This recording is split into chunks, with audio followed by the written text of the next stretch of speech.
Mafunzo Online TV, habari kwa kina. Kamishna wa Chuo cha Mafunzo Zanzibar Kanali Khamis Bakari Hamisi ameongoza kikao cha mfuko wa ufiwa wa Chuo cha Mafunzo katika ukumbi wa Brass Band makao makuu Kilimani mjini Unguja leo tarehe 29 mwezi wa 7 2026. Moja kati ya vitu ambavyo vimezungumzwa katika kikao hicho ni pamoja na ununuzi wa gari la kubebea wagonjwa ambulance zone ya Pemba.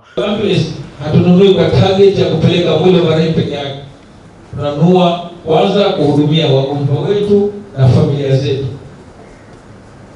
Ule Pemba tunapata wagonjwa wapeleka bandarini ama kupeleka uwanja wa ndege ni shughuli. Lazimika mtu mwingine apakie kwenye keri akiwa na godoro balale. Ndio haiko vizuri. Kwa hiyo tunanunua kwa ajili ya stara zetu. Nimeeleweka? Kwa upande wake mwenyekiti wa mfuko huo Murtala Ahmed Kibamba alikuwa na haya ya kuzungumza. Mimi naitwa Staff Sergeant Murtala Ahmed Kibamba, mwenyekiti wa mfuko wa ufiwa Chuo cha Mafunzo Zanzibar. Leo tarehe 29 mwezi wa 7 2026 tulikuwa na kikao ama mkutano wa mfuko wa ufiwa na wanachama wetu wote. Tumezungumza mengi na moja kati ya tulizozungumza ni swala la kununua ambulance Pemba.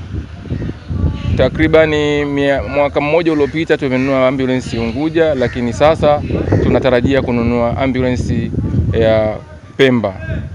Wanachama wamepitisha hilo na sisi kama viongozi tuko tayari kutekeleza hilo, kununua ambulance kwa ajili ya makao makuu Pemba. Umuhimu wa kununua ambulance Pemba ni kuwasaidia wapiganaji pale panapotokea dharura za ugonjwa ama kufiwa, kwa ajili ya kurahisisha kubeba maiti na kurahisisha kubeba wagonjwa kuwaisha hospitali na kubeba maiti kutoka hospitali au sehemu moja kwenda nyingine kirahisi zaidi. Kutoka katika ukumbi wa Brass Band wa Chuo cha Mafunzo makao makuu Kilimani mjini Unguja, mimi ni Mahir Saidi, Mafunzo Online TV.